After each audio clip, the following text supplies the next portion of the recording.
The morning sun cast long shadows across the Naval Special Warfare Command headquarters in Coronado, California, as Commander Sarah Chun stepped out of her government-issued sedan.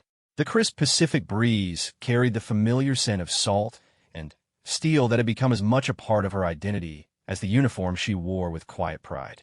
At 34, she had earned her rank through blood, sweat, and countless missions that had taken her to the darkest corners of the world, places where her skills as a sniper had meant the difference between life and death for countless American servicemen. Sarah adjusted her dress blues, the weight of her ribbons and medals feeling lighter today than they had in months. She was here for the quarterly briefing with Admiral Marcus Thompson, a legendary figure in the SEAL community whose reputation preceded him like a tidal wave. Stories of his exploits during the Iraq War had become the stuff of legend among younger officers, and his transition to administrative leadership had been watched with the kind of reverence usually reserved for war heroes stepping into politics. The building's marble floors echoed with the measured cadence of her footsteps as she made her way through the familiar corridors. Other officers nodded respectfully as she passed, an acknowledgement that came not just from her rank, but from the reputation she had built over 12 years of distinguished service. Sarah had learned early in her career that respect was earned through actions, not words, and she had accumulated enough successful operations to fill several commendation files. As she approached the Admiral's outer office, Sarah reflected on the path that had brought her here. Growing up in a small town in Oregon, she had been the daughter of a math teacher and a forest ranger, parents who had instilled in her a love of precision and nature that would serve her well in her chosen profession. Her father had taught her to shoot when she was 12, starting with a .22 rifle in their backyard, progressing to hunting deer in the Cascade Mountains. Her mother had taught her the importance of calculated thinking, of measuring twice, and cutting once, lessons that had translated seamlessly into military strategy and tactical planning. The decision to join the Navy had come during her junior year at Oregon State University, where she was studying engineering. A recruiter had set up a booth during a career fair, and something about the challenge of special operations had called to her in a way that civilian engineering never could. The idea of using her natural abilities in service of something greater than herself had resonated deeply, and within 6 months she had enlisted, beginning the grueling process that would eventually lead her to become one of the few women to successfully complete the demanding training pipeline. Her early years in the teams had been marked by a constant need to prove herself in an environment that remained predominantly male. Every exercise, every qualification, every mission had carried the additional weight of representing not just herself, but all the women who might follow in her footsteps. She had responded by becoming better than good enough, pushing herself to excel in every aspect of her training and operational duties. The sniper school had been where she truly found her calling. The combination of patience, precision, and tactical thinking required for the role seemed tailor-made for her personality and skill set. Her instructors had quickly recognized her natural ability, and she had graduated at the top of her class with scores that would become part of the school's record books. More importantly, she had found a sense of purpose that went beyond personal achievement. Her first deployment had taken her to Afghanistan, where she had quickly proven that her training scores translated into real-world effectiveness. Operating from concealed positions in the Hindu Kush Mountains, she had provided overwatch for dozens of missions, her rifle serving as both protector and equalizer for ground forces operating in hostile territory. The first time she had been forced to take a life, the weight of that decision had stayed with her for weeks, but the knowledge that her actions had saved the lives of American servicemen had eventually provided the perspective she needed to continue. Over the years, her reputation had grown within the special operations community. Stories of impossible shots and successful missions had followed her from deployment to deployment, and her fellow operators had come to trust her abilities with the kind of faith usually reserved for family members. The tattoo on her shoulder blade had been earned during her third deployment, a small but meaningful symbol that marked her acceptance into a brotherhood that transcended gender and background. Now, as she stood outside Admiral Thompson's office, Sarah carried with her not just the weight of her personal achievements, but the responsibility of command. Her current role, overseeing training operations for the West Coast teams, had brought new challenges, the kind that required diplomatic skills and political awareness that had not been part of her original training. Managing budgets, coordinating with other branches of the military, and navigating the complex bureaucracy of the Department of Defense had proven to be different but equally demanding skills. The Admiral's secretary, a crisp young yeoman, looked up as she approached. "Commander Chun, the Admiral is ready to see you. Please go right in." Sarah nodded her thanks and knocked twice on the heavy wooden door before entering. Admiral Thompson's office was exactly what she had expected from a man of his reputation. Walls lined with photographs from his operational days, bookshelves filled with military history and tactical manuals, and a large window that provided a commanding view of the Pacific Ocean. The man himself sat behind an imposing oak desk, his silver hair and weathered face telling the story of a career spent in service to his country. "Commander Chun," Admiral Thompson said, rising from his chair with a slight smile that seemed to contain more amusement than warmth. "Please have a seat. I've been looking forward to our discussion about the training rotation schedules." As Sarah settled into the chair across from his desk, she noticed the Admiral's eyes scanning her uniform with the practiced gaze of someone accustomed to reading military bearing and credentials. There was something in his expression that she couldn't quite place, a hint of skepticism that seemed at odds with her record and reputation. "I have to say, Commander," the Admiral continued, his tone taking on a casual quality that somehow felt deliberately informal. "When I first saw your name on the roster for this position, I was curious about how someone with your background would handle the administrative responsibilities. Training coordination is quite different from operational work. Wouldn't you agree?" Sarah felt a familiar tension begin to build in her shoulders, the kind that came when she sensed a test or challenge approaching. "Yes, sir, it certainly requires different skills. However, I believe my operational experience provides valuable insight into what our people need to be successful in the field." Admiral Thompson leaned back in his chair, his smile widening slightly. "Oh, I'm sure it does. Though I have to admit, when I think of the classic SEAL operator, I tend to picture someone a bit more traditional. You know, the kind of warrior who's been tested under the most extreme conditions." The words hung in the air between them, and Sarah felt her jaw tighten slightly. She had encountered this attitude before, the subtle suggestion that her gender somehow made her less capable or less proven than her male counterparts. It was a sentiment that had become less common as her reputation had grown, but it still surfaced occasionally, usually from older officers who had built their careers in an era when women were not part of the special operations community. "Sir, I believe my record speaks to my capabilities and experience," Sarah replied, her voice remaining steady and professional despite the irritation building within her. "I've completed 7 operational deployments and have been awarded the Bronze Star with V device for valor in combat operations." Of course," the Admiral said, waving his hand dismissively. "I'm not questioning your record, Commander. It's just that sometimes I wonder if the standards have evolved over the years. The teams I knew were built on a certain foundation of shared experience and mutual respect that came from surviving the most challenging circumstances imaginable." Sarah could feel her temper beginning to rise, but years of military discipline kept her expression neutral. She understood what the Admiral was really saying, the implication that her presence represented some kind of lowering of standards rather than an expansion of capability. It was an old argument, one that ignored the reality of modern warfare and the proven effectiveness of female operators in combat roles. "I believe the teams have always been built on the foundation of performance and results, sir," Sarah said carefully. "Individual operators are judged by their ability to complete the mission and support their teammates, regardless of their background." Admiral Thompson's smile took on a slightly patronizing quality. "Indeed they are, Commander. Though I suppose there's something to be said for the traditional warrior ethos, the kind of commitment that marks a person permanently. You know, some of us carry our service with us in ways that go beyond uniforms and ribbons." As he spoke, the Admiral rolled up his left sleeve, revealing a detailed tattoo that covered most of his forearm.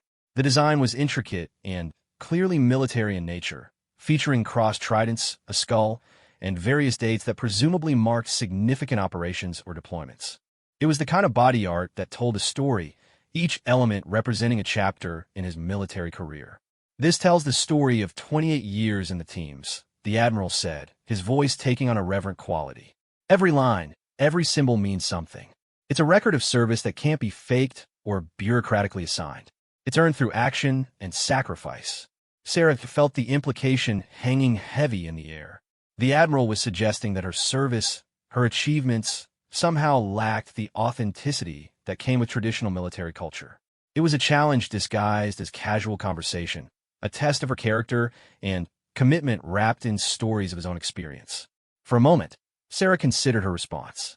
She could challenge him directly, confronting the underlying sexism in his comments and demanding the respect that her record warranted. She could cite regulations about professional conduct and inappropriate comments about gender. She could file a complaint through official channels and let the bureaucracy sort out the Admiral's attitude problem. Instead, she made a different choice. Without saying a word, Sarah stood and turned around, reaching for the zipper at the back of her dress blue blouse. The Admiral's expression shifted from smug satisfaction to confusion as she began to lower the zipper, revealing the upper portion of her back. "Commander, what are you doing?" Admiral Thompson asked, his voice carrying a note of alarm. Sarah didn't respond immediately. Instead, she carefully pulled the fabric away from her shoulder blade, exposing the tattoo that had remained hidden beneath her uniform. The design was smaller than the Admiral's elaborate artwork, but its significance was immediately apparent to anyone familiar with military culture and symbolism. The tattoo was elegant in its simplicity, a sniper-scoped crosshairs centered over a small map coordinate, with 2 dates inscribed in precise military font below. Surrounding the central design were 13 small stars, each one representing a confirmed kill in combat operations. The artwork was professionally done, the lines clean and the shading precise, but what made it truly remarkable was not its artistic quality, but its meaning. Admiral Thompson's face went through a series of expressions as the significance of what he was seeing registered. The coordinates marked a specific location in Afghanistan, a mission that had become legendary within the Special Operations community for its audacity and success. The dates referenced an operation that had saved the lives of an entire SEAL team that had been pinned down by enemy fire for over 18 hours.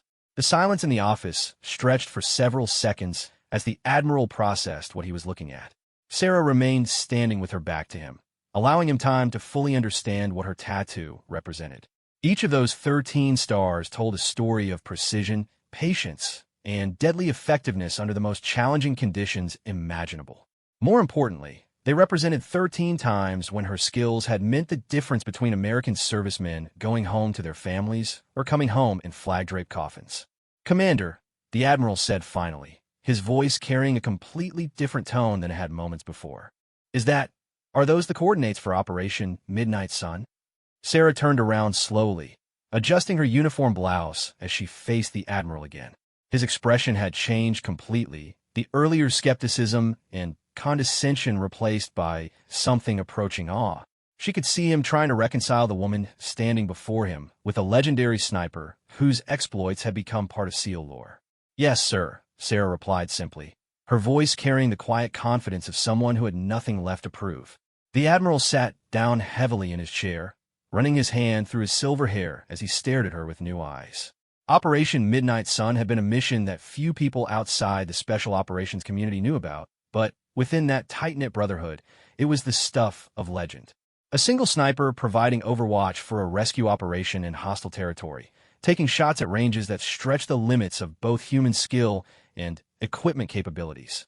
13 confirmed kills over the course of 2 days, each one eliminating a threat to American personnel operating behind enemy lines.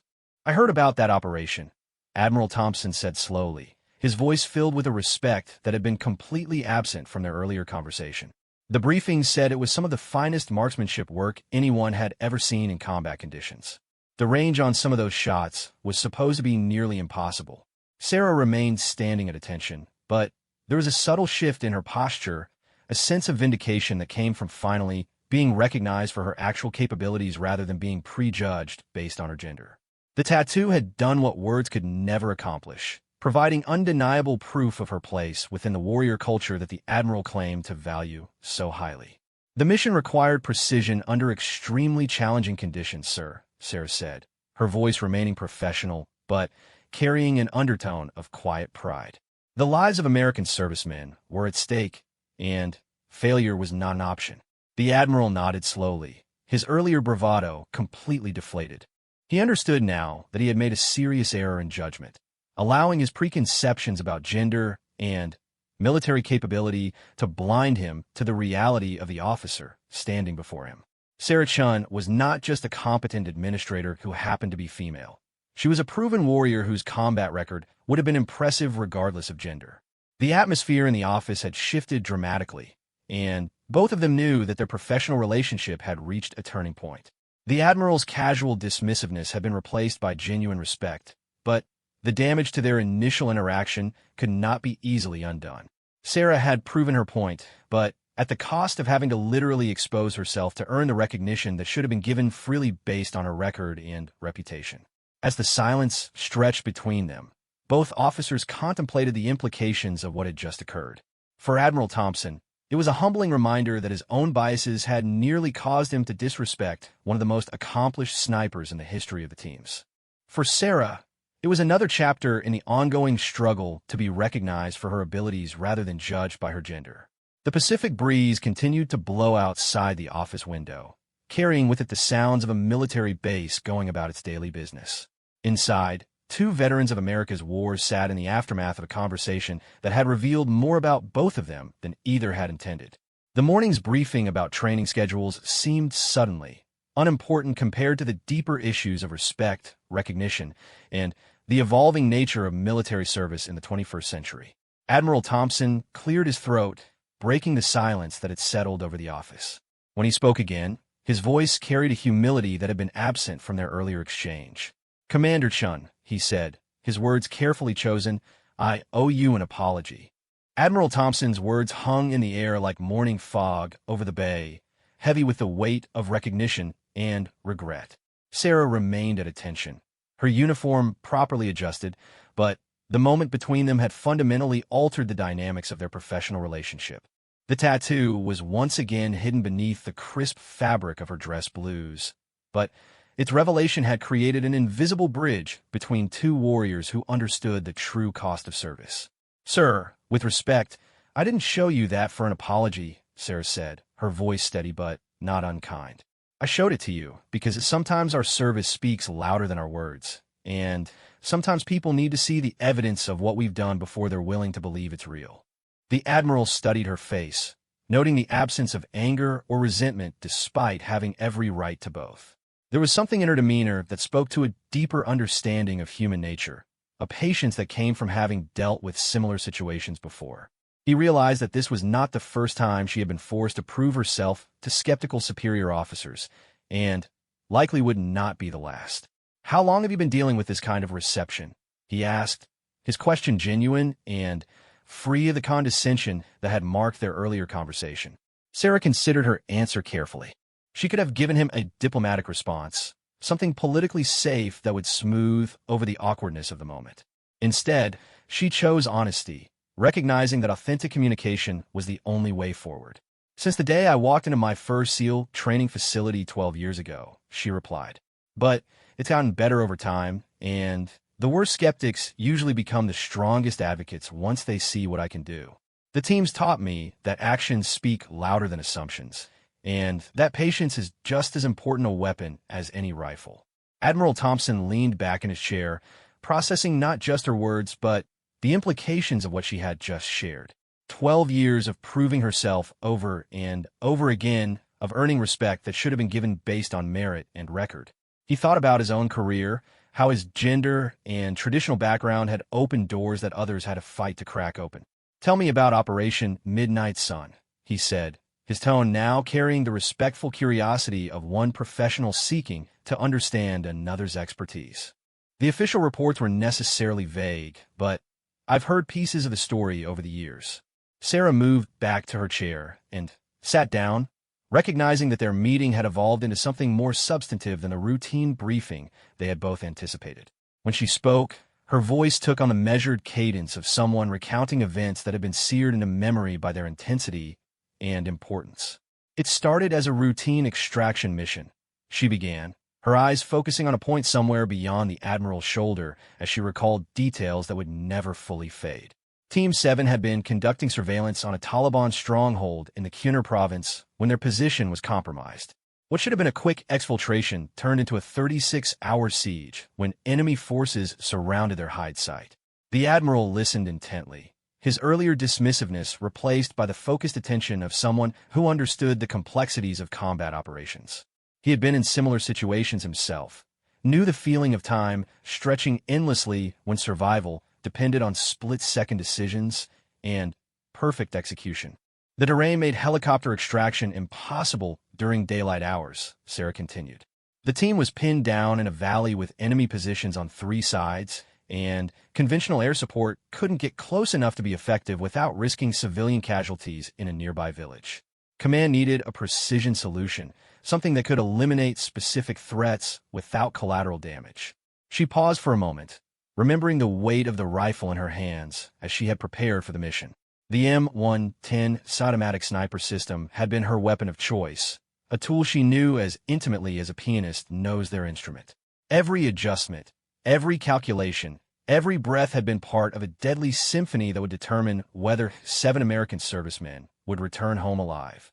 I was inserted 12 kilometers from the target area, just after midnight, she said, her voice carrying the matter-of-fact tone of someone describing technical procedures.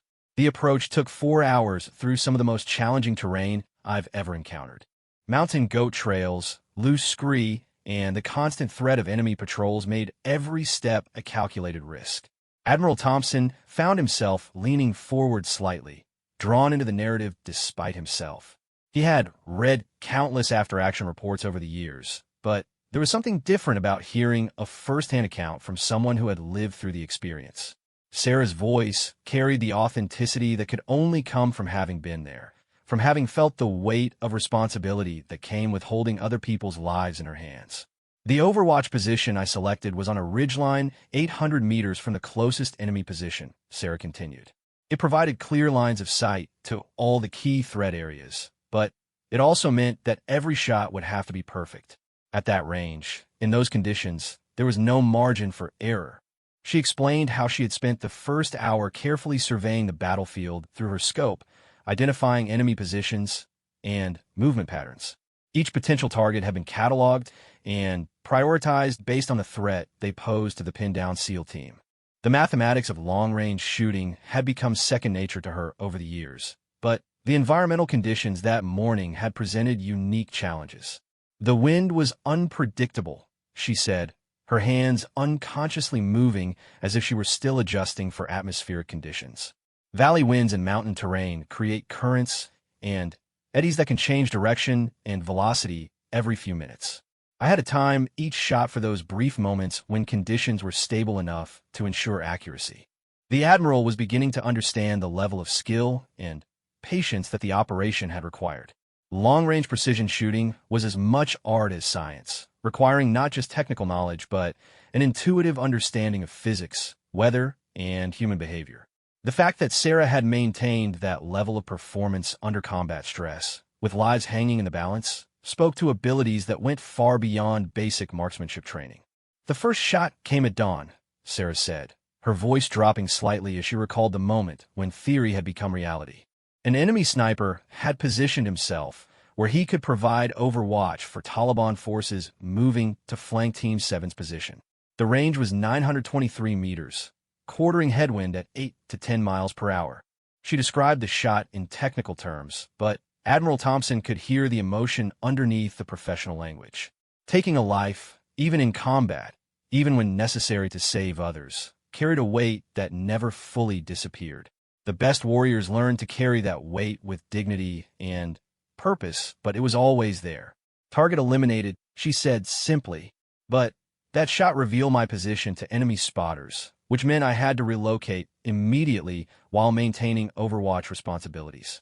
What followed had been 12 hours of the most challenging shooting conditions Sarah had ever encountered.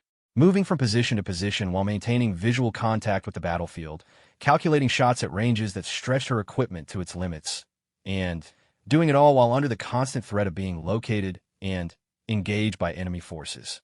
By the end of the first day, I had eliminated 6 high-value targets, she said, her voice carrying the precision of someone reciting mathematical equations. 2 machine gun teams that were preventing Team 7 from maneuvering to better positions, 3 spotters who were directing mortar fire, and 1 enemy leader who was coordinating the overall assault. Admiral Thompson was beginning to understand why Operation Midnight Sun had become legendary within the special operations community. What Sarah was describing was not just exceptional marksmanship, but tactical brilliance under extreme pressure. Each shot had been part of a larger strategic plan, designed not just to eliminate individual threats, but to disrupt the entire enemy operation. The second day was when things became really challenging, Sarah continued, and the Admiral noticed a slight change in her tone, a tightening that suggested the most difficult parts of the story were yet to come. Intelligence indicated that the Taliban had called in reinforcements from neighboring provinces. Our 7-man team was about to face overwhelming numbers, and my ammunition supply was running low. She explained how the tactical situation had evolved throughout the night, with enemy forces repositioning to account for the mysterious sniper who had been eliminating their key personnel. Counter-sniper teams had been brought in, equipped with modern optics and training that made them far more dangerous than the typical Taliban fighter. I had identified 3 potential counter-sniper positions based on terrain analysis and enemy movement patterns, Sarah said, her voice taking on the analytical tone of someone solving a complex tactical puzzle. But I only had enough ammunition for a few more engagements, which meant every shot had to count. The final phase of the operation had required Sarah to take the most difficult shots of her career, engaging targets at extreme range while under direct observation from enemy spotters. The mathematical calculations had become increasingly complex as atmospheric conditions changed throughout the day, and the psychological pressure had mounted with each passing hour. The longest shot came just before the extraction helicopter arrived, she said, her voice carrying a mixture of pride and humility. An enemy sniper had positioned himself in a minaret overlooking the landing zone. Range was 1,247 meters, with a 15-mile-per-hour crosswind and a 30-degree upward angle. Admiral Thompson felt his eyebrows rise involuntarily. A shot at that range, under those conditions, was at the very edge of what was considered possible with standard military equipment. The margin for error would have been measured in inches, and the consequences of failure would have been catastrophic. I had one shot, Sarah said simply. Miss, and the helicopter would have to abort the extraction. 7 American servicemen would have faced another night in hostile territory with dwindling ammunition and water supplies.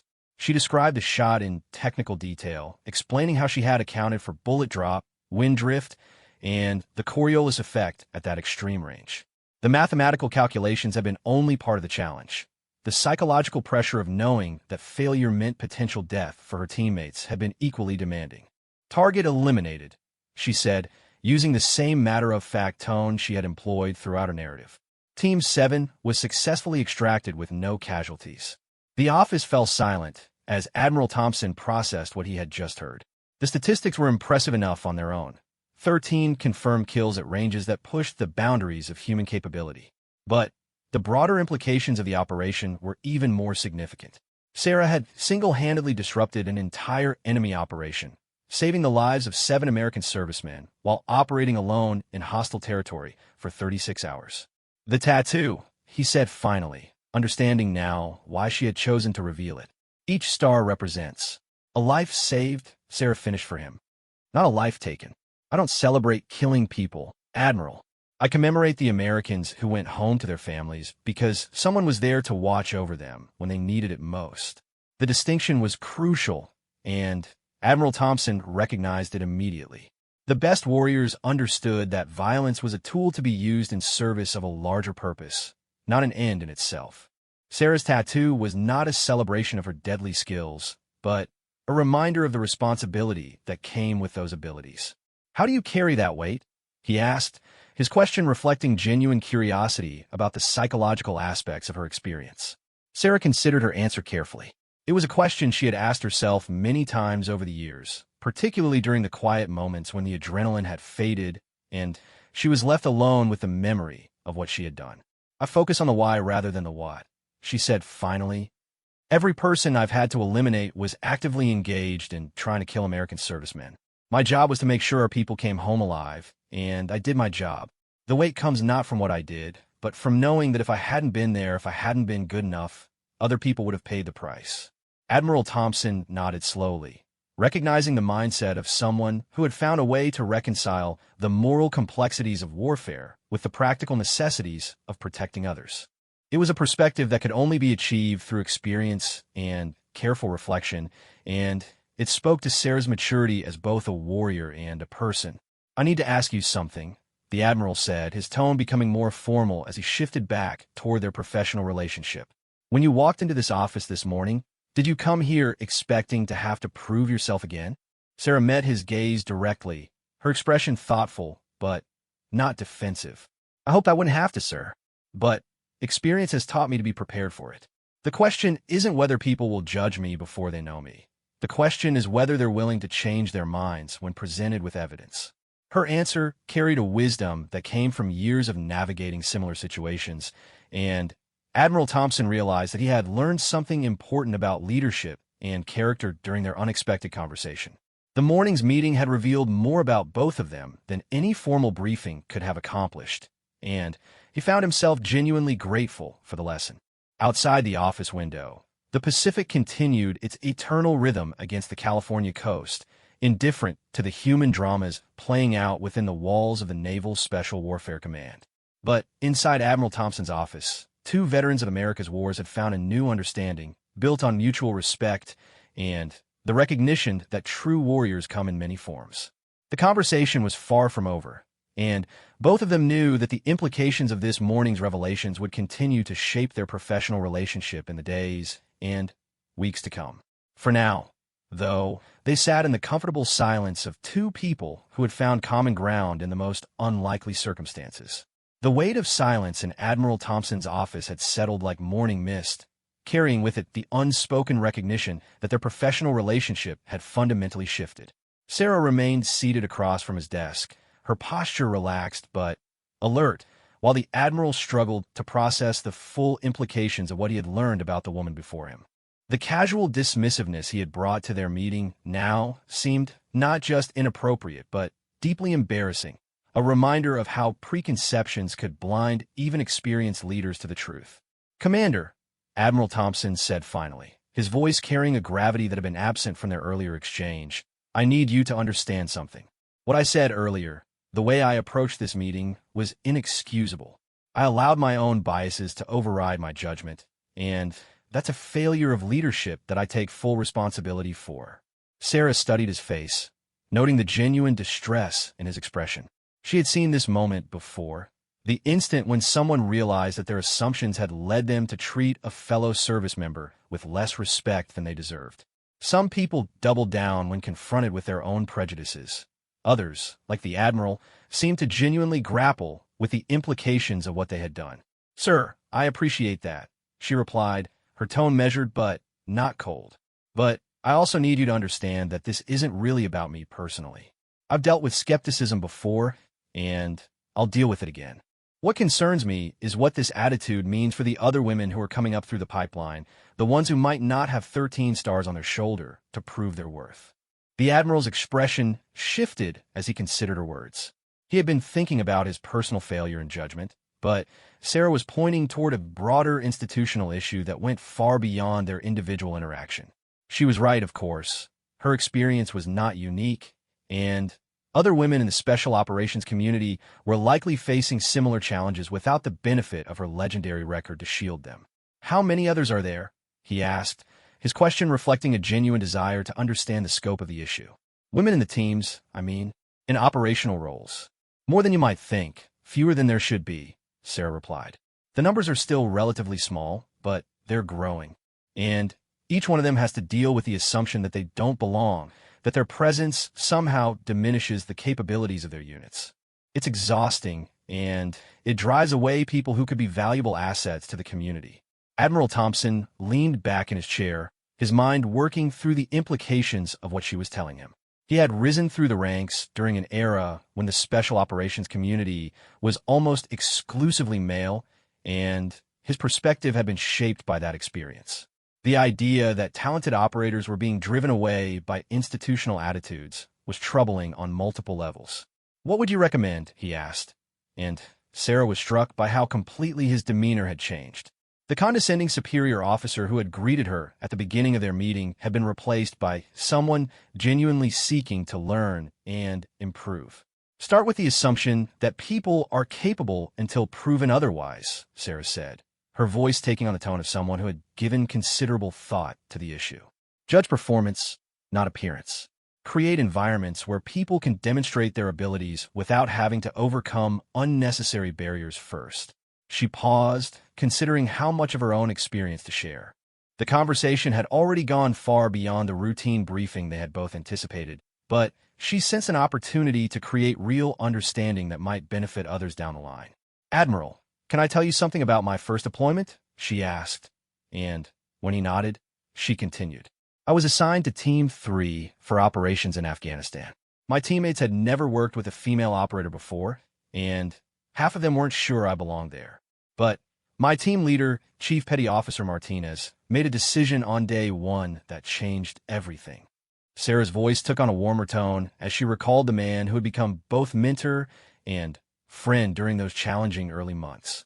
Chief Martinez gathered the team together and said, "We got a new sniper, and she's here because she earned it. Anyone who has a problem with that can take it up with me after she outshoot them on the range." Then he handed me a rifle and told me to demonstrate my qualifications. The Admiral found himself smiling slightly at the image of a grizzled Chief Petty Officer cutting through potential drama with practical action. It was exactly the kind of leadership approach that the teams were famous for, focused on capability rather than politics. "How did that work out?" he asked, though he suspected he could guess the answer. "I outshot everyone on the team that day," Sarah replied with a slight smile of her own. "Not by a little bit, by a lot. After that, there were no more questions about whether I belonged. Chief Martinez had created an environment where I could prove myself through performance rather than having to overcome prejudice first."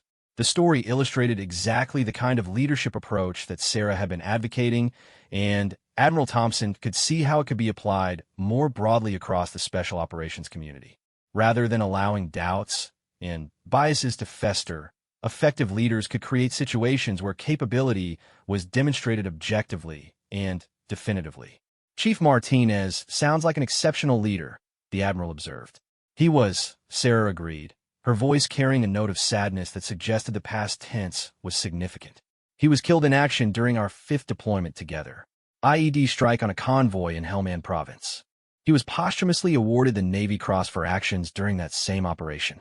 The Admiral felt a familiar tightness in his chest, the emotion that came when discussing fallen comrades. The special operations community was small enough that losses were felt personally by everyone, even when they hadn't known the individual personally. Chief Martinez's name was familiar to him now that Sarah had mentioned it. He had been part of an operation that had become part of SEAL lore for its audacity and success. "I'm sorry for your loss," Admiral Thompson said, the words carrying the weight of shared understanding about the costs of their chosen profession. His approach to leadership clearly had a lasting impact on you. "It did," Sarah confirmed. "But more importantly, it showed me what good leadership looks like in practice." Chief Martinez didn't ignore the fact that my presence created challenges for the team. He addressed those challenges head-on by focusing everyone's attention on what really mattered: mission capability.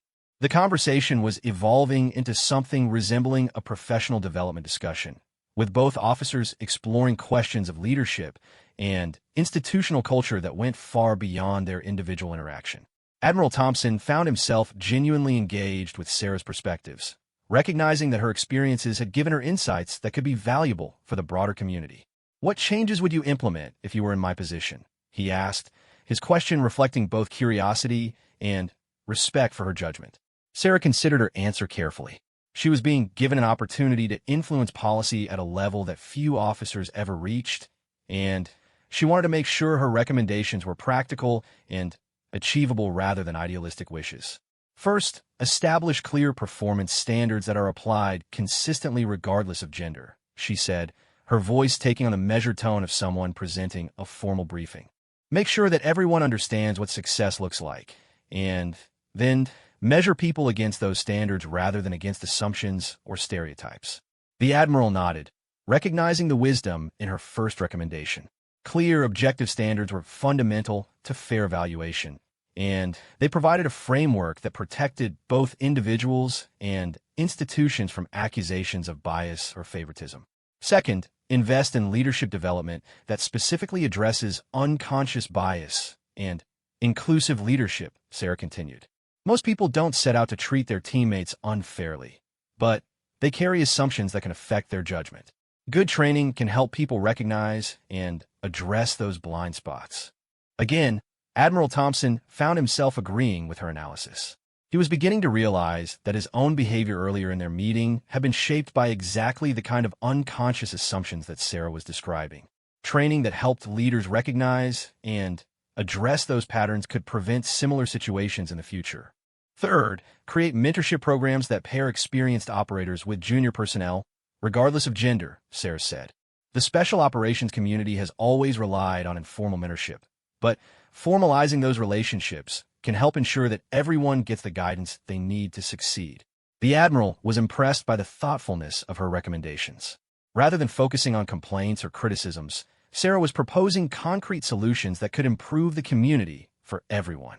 Her suggestions showed a deep understanding of military culture and the kinds of changes that could be implemented successfully within existing structures. Those all sound like reasonable and achievable goals, Admiral Thompson said. What kind of resistance would you expect to encounter?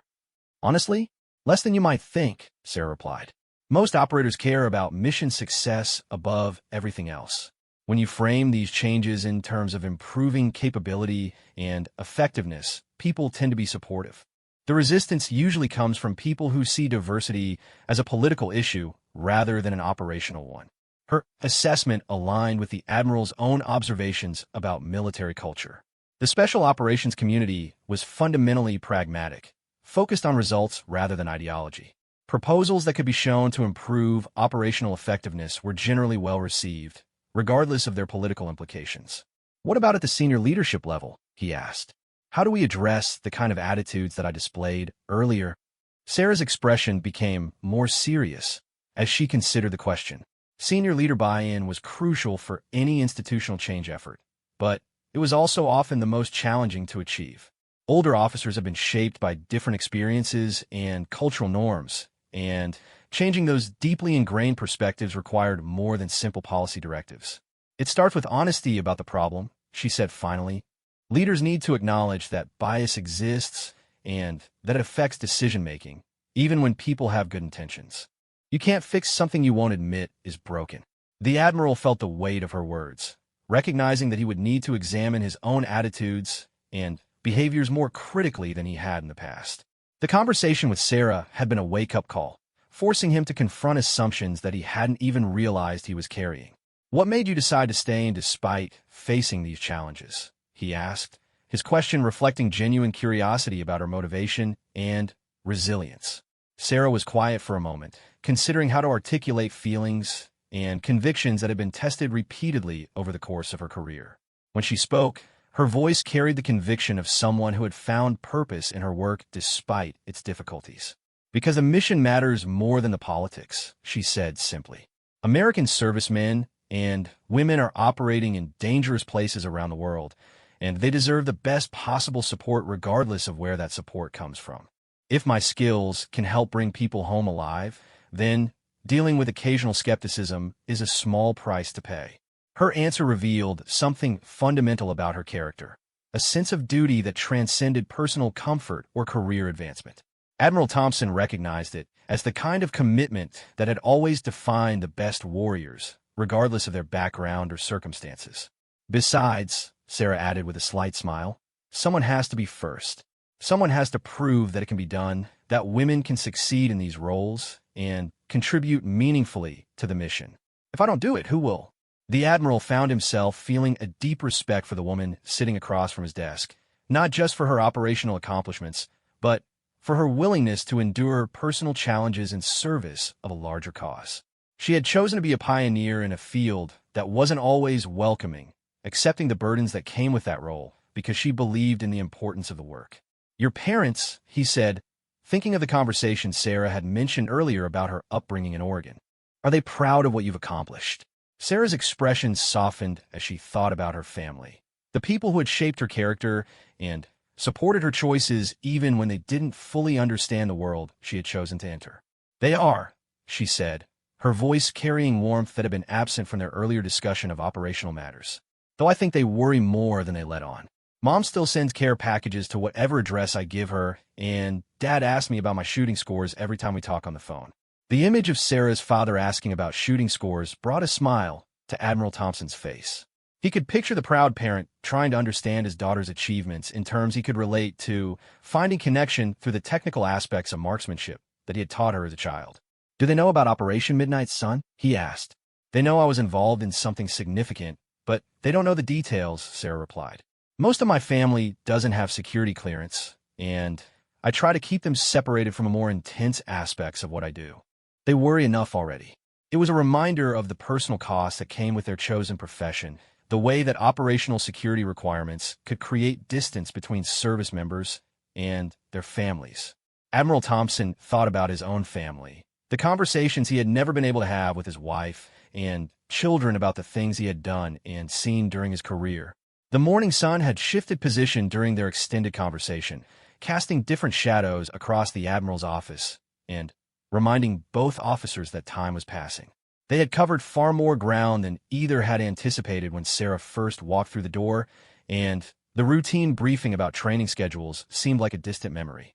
"Commander," Admiral Thompson said, his voice taking on a more formal tone as he began to think about how to conclude their discussion, "I want you to know that this conversation has been more valuable than any briefing I've received in years. You've given me a lot to think about, both personally and professionally." Sarah nodded, recognizing that their meeting was beginning to wind down, but also sensing that the Admiral had more to say. She had learned to read people carefully during her years in the teams, and she could see him working through the implications of everything they had discussed. The afternoon light streaming through Admiral Thompson's office windows had taken on a golden quality that spoke of the day advancing toward evening. Neither officer had noticed the passage of time during their extended conversation, but now the Admiral glanced at his watch and realized they had been talking for nearly 3 hours. What had begun as a routine briefing had evolved into something far more significant, a conversation that would reshape how both of them thought about leadership, capability, and the future of the Special Operations community. "Commander Chun," Admiral Thompson said, his voice carrying a new note of determination, "I want to make you an offer. But first, I need to share something with you that might help explain why this conversation has been so important to me." Sarah leaned forward slightly, her attention focused on the Admiral's words. Throughout their discussion, she had sensed that there was more beneath the surface than just a senior officer coming to terms with his own biases. There had been moments when his questions seemed to carry a weight that went beyond academic curiosity about diversity and inclusion. 3 months ago, I received a visit from my daughter," the Admiral began, his voice taking on a personal quality that had been absent from their earlier exchange. "Captain Jessica Thompson, Marine Corps, intelligence officer.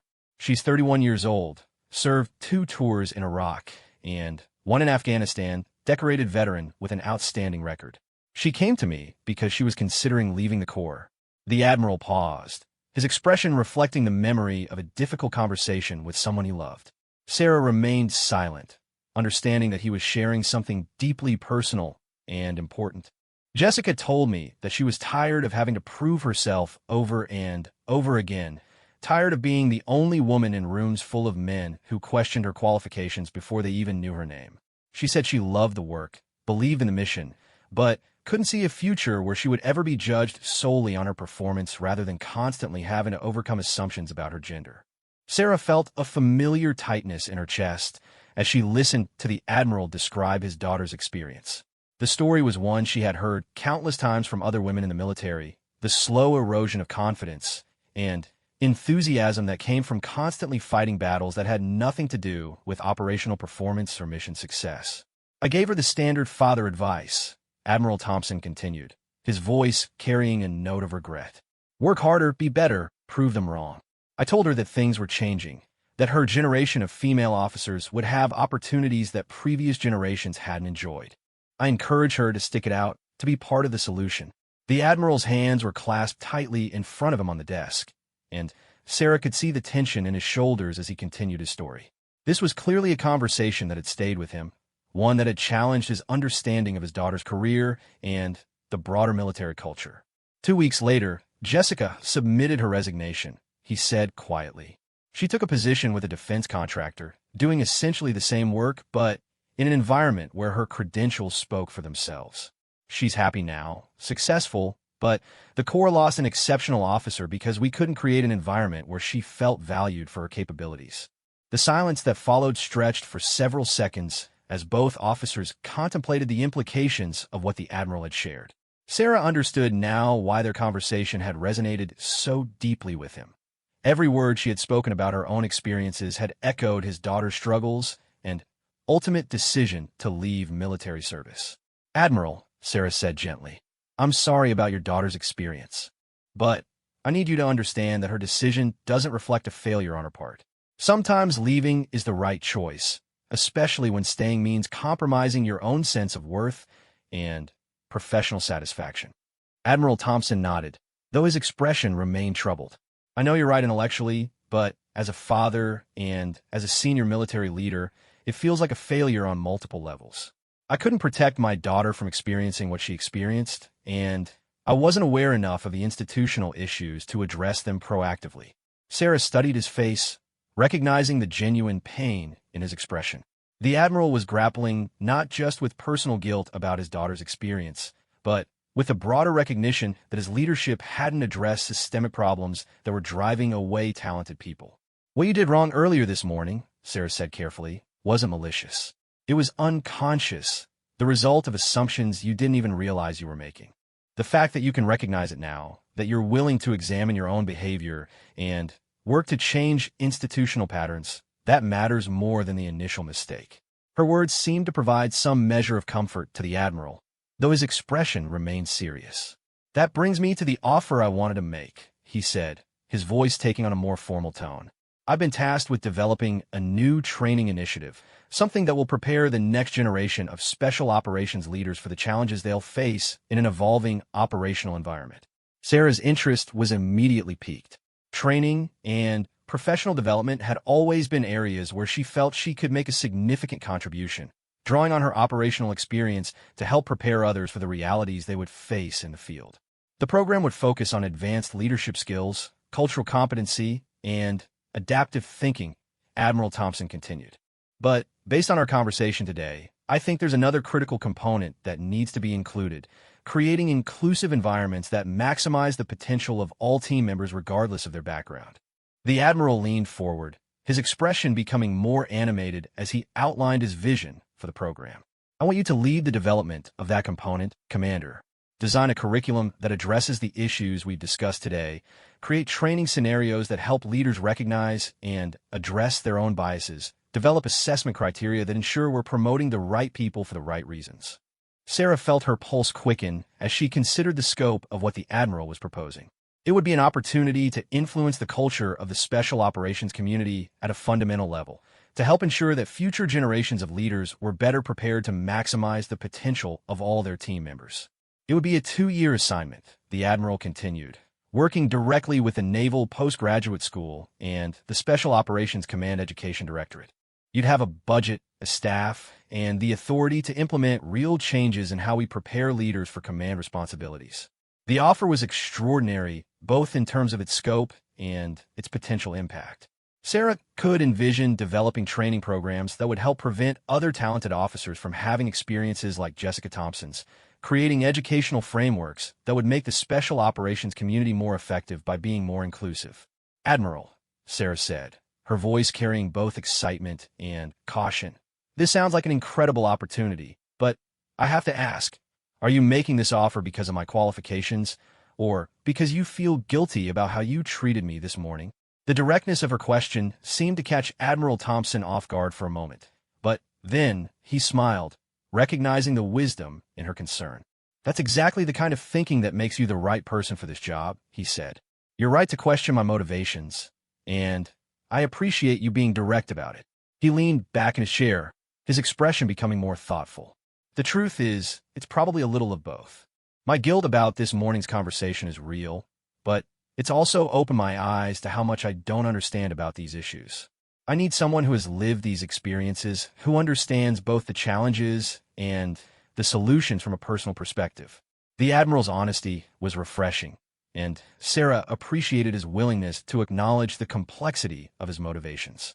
It suggested that he was approaching the offer with genuine self-awareness rather than simply trying to assuage his conscience.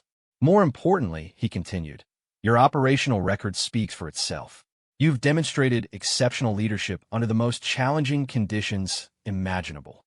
The training programs you develop will have credibility precisely because they come from someone who has proven their effectiveness in combat operations.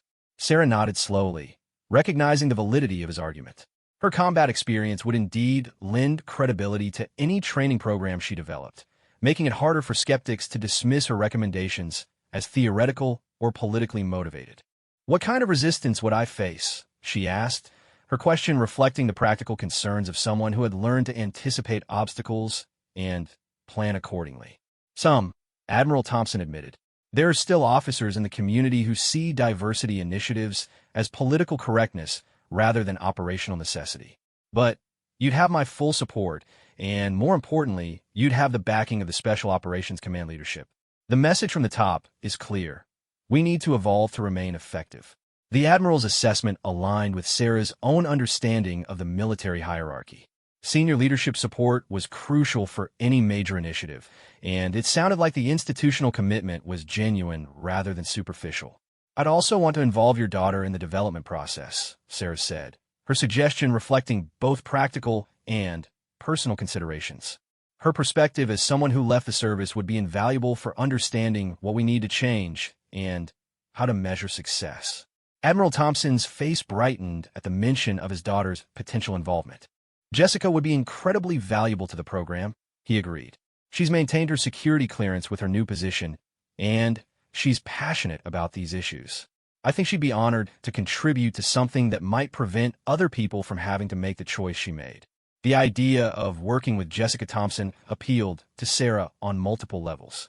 It would provide access to perspectives from someone who had ultimately decided that military service wasn't worth the personal costs, insights that could help identify specific areas where institutional changes might have the greatest impact. There's something else, Admiral Thompson said, his voice taking on a more serious tone. This assignment would put you on track for promotion to captain, possibly even admiral eventually. The Navy is serious about developing diverse leadership, and your combination of operational experience and proven ability to think strategically about institutional issues makes you a prime candidate for senior leadership roles. The mention of promotion prospects was appealing, but Sarah had learned over the years that career advancement in the military required careful navigation of political currents as well as professional competence. Her operational achievements had protected her from some of the political challenges that faced other officers, but senior leadership roles would require different skills and different kinds of resilience. Admiral, she said, her voice carrying a note of caution, I appreciate the confidence you're expressing in my potential for advancement. But I need to be honest with you about something. I've never sought promotions or leadership roles for their own sake. My focus has always been on mission accomplishment and taking care of the people I'm responsible for. Her statement reflected a perspective that Admiral Thompson recognized as characteristic of the best military leaders. The officers who sought power for its own sake rarely proved effective in positions of real responsibility, while those who focused on service and mission accomplishment often found themselves naturally advancing through the ranks. That attitude is exactly what makes you leadership material, he replied. The Navy doesn't need more politicians in uniform. It needs warriors who understand that leadership is about service to others rather than personal advancement. Sarah found herself nodding in agreement with his assessment. She had observed throughout her career that the most effective leaders were those who viewed their positions as opportunities to serve others rather than platforms for personal aggrandizement. I want to start by conducting a comprehensive assessment of current training programs, she said, her mind already beginning to work through the practical aspects of the assignment. Identify what's working well, what gaps exist, and where we might be inadvertently creating barriers for qualified people. The Admiral smiled, recognizing that Sarah was already thinking strategically about how to approach the challenge. Her immediate focus on assessment and analysis rather than predetermined solutions suggested the kind of methodical approach that would be necessary for success. You'd have full access to all relevant data and programs, he assured her. Personnel records, training assessments, exit interviews, everything you need to develop a complete picture of current conditions and trends. The scope of access he was promising would be crucial for developing evidence-based solutions rather than approaches based on assumptions or anecdotal evidence. Sarah had learned during her operational career that effective problem-solving required comprehensive understanding of existing conditions before attempting to implement changes.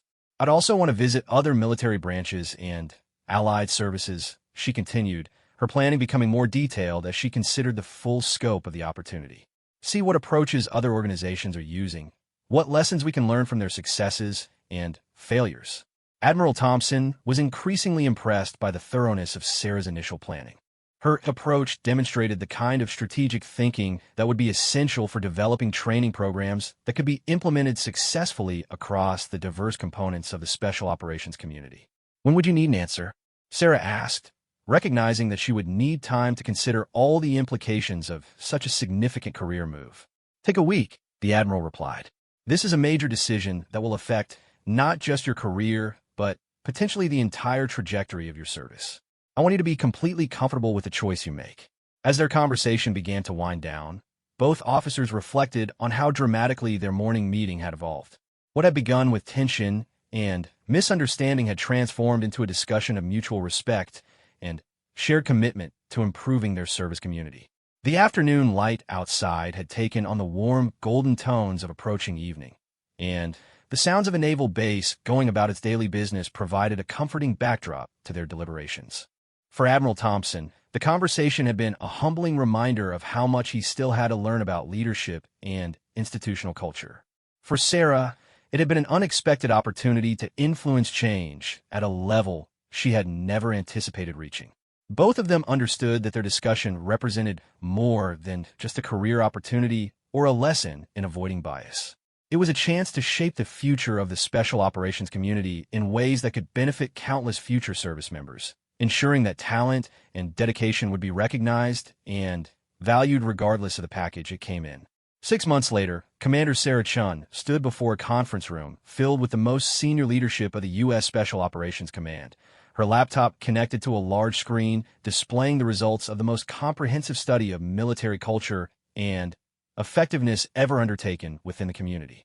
The room was quiet except for the soft hum of air conditioning and the occasional rustle of papers as flag officers reviewed the executive summary she had distributed before beginning her presentation. Admiral Thompson sat in the front row, his expression one of focused attention mixed with obvious pride. The transformation in their professional relationship over the past half year had been remarkable, evolving from that awkward first meeting into a mentorship that had proven beneficial to both officers.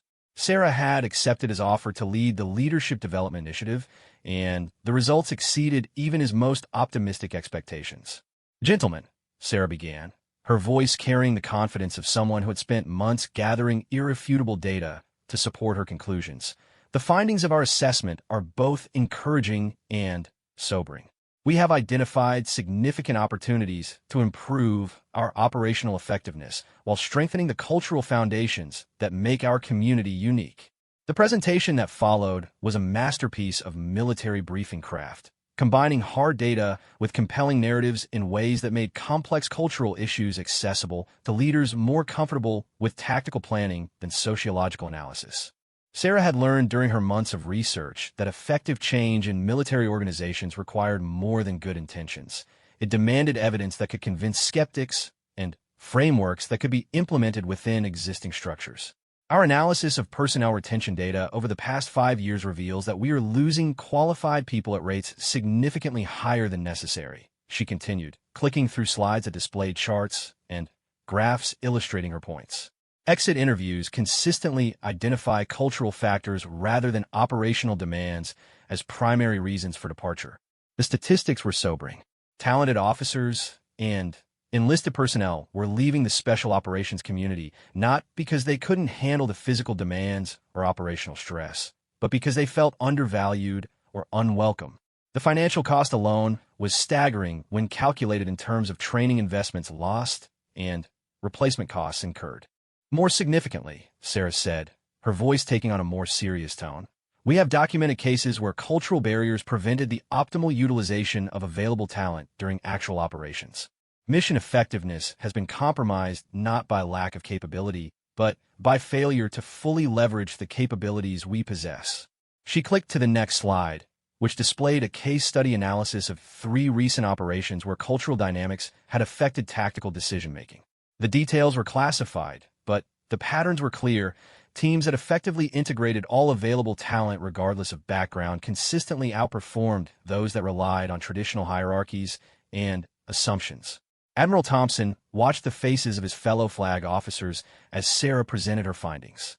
He could see some of them struggling to reconcile her data with their own experiences and assumptions, while others nodded in recognition of patterns they had observed but perhaps not fully understood. The evidence was compelling, but he knew that institutional change would require more than just convincing statistics. The good news, Sarah continued, is that the solutions are neither complex nor expensive. Our pilot training programs have demonstrated that relatively modest interventions can produce significant improvements in team effectiveness and personnel satisfaction. She spent the next 20 minutes detailing the training curricula she had developed, drawing on best practices from military and civilian organizations around the world. The programs focused on practical leadership skills rather than abstract concepts, using scenario-based exercises that allowed participants to experience the benefits of inclusive leadership firsthand.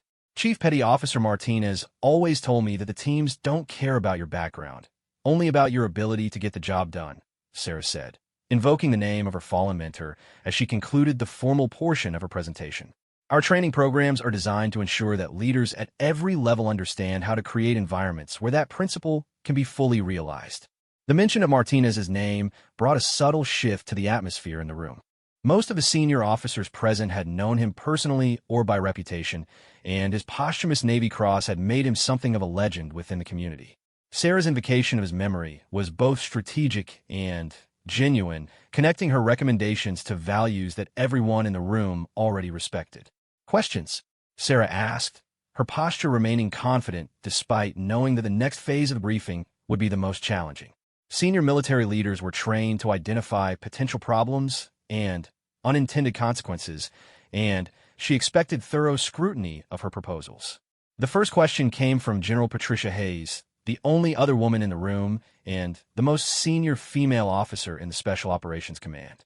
Commander Chun, your data is compelling, but I'm concerned about implementation across such a diverse set of units and operational environments.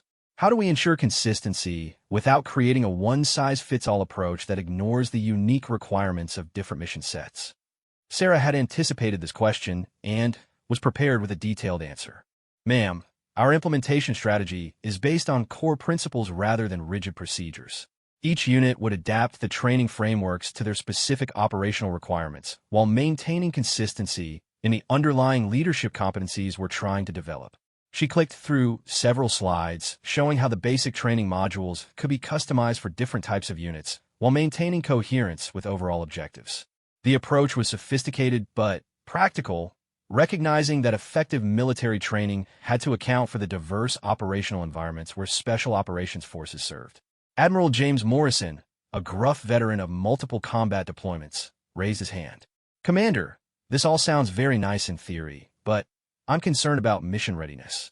These cultural sensitivity programs have a history of taking time away from operational training without producing measurable improvements in combat effectiveness. Sarah had expected this type of pushback and was ready with her most compelling evidence. Sir, our pilot programs actually showed improvements in operational readiness metrics. Teams that completed the training demonstrated faster decision-making, better coordination under stress, and more effective utilization of available resources. She displayed data from training exercises where teams that had received the new leadership training consistently outperformed control groups in objective measures of tactical effectiveness. The numbers were particularly striking because they showed improvements in areas that military leaders cared about most: mission accomplishment and force protection. The reason is simple, Sarah continued. When team members trust that their contributions will be valued and their capabilities fully utilized, they perform at higher levels.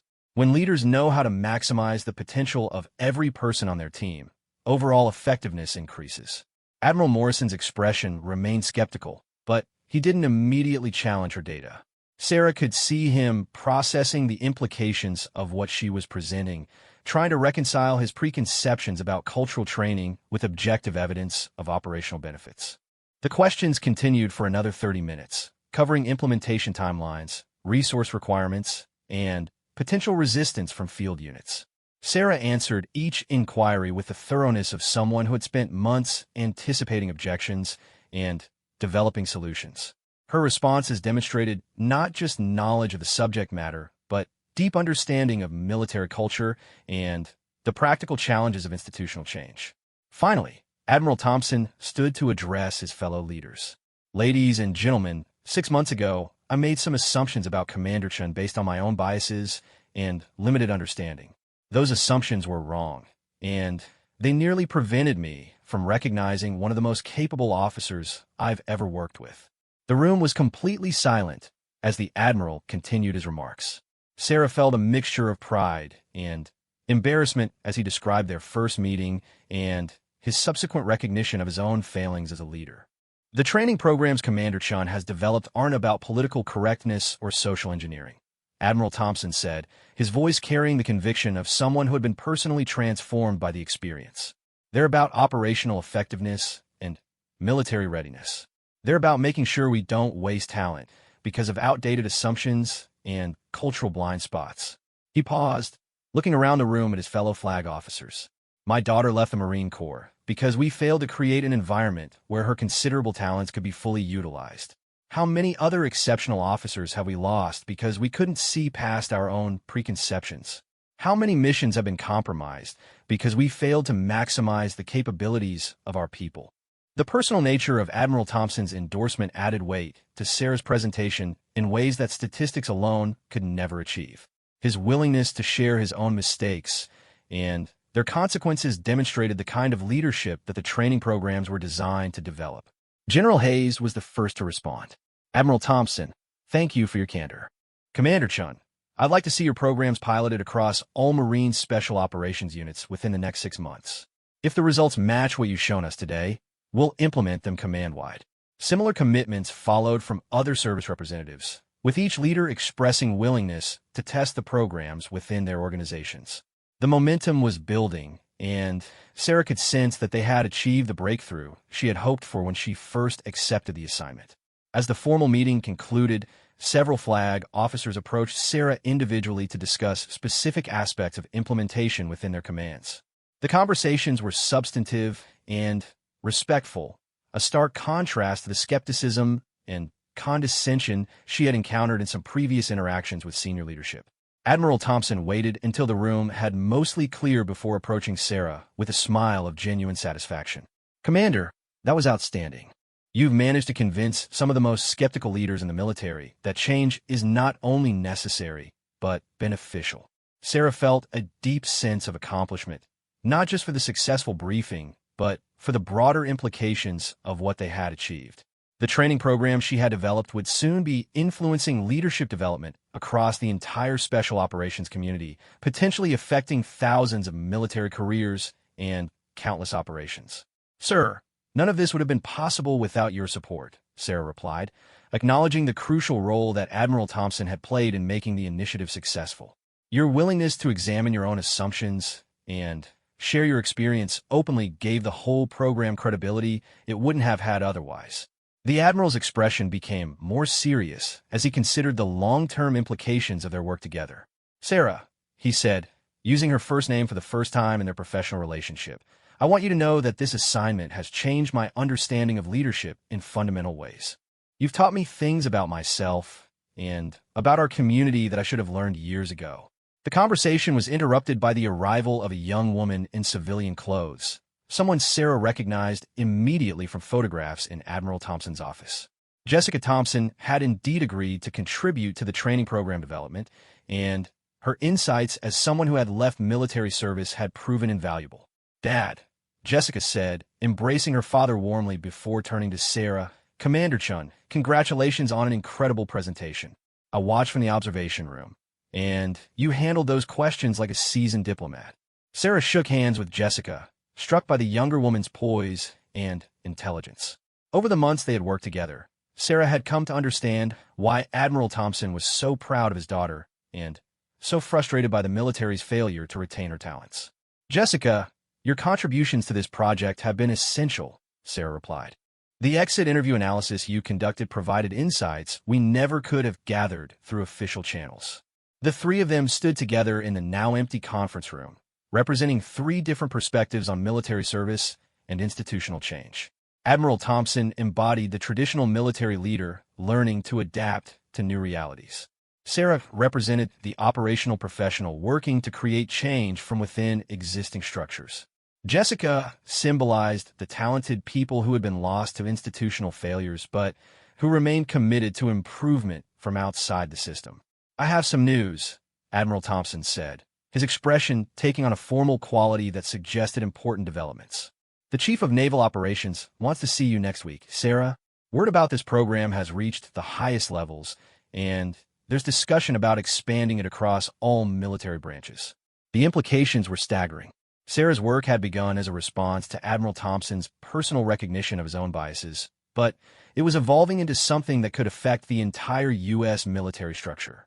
The opportunity to influence institutional culture at such a broad level was both exciting and daunting. "There's something else," the Admiral continued. "Your promotion to captain has been approved, effective immediately.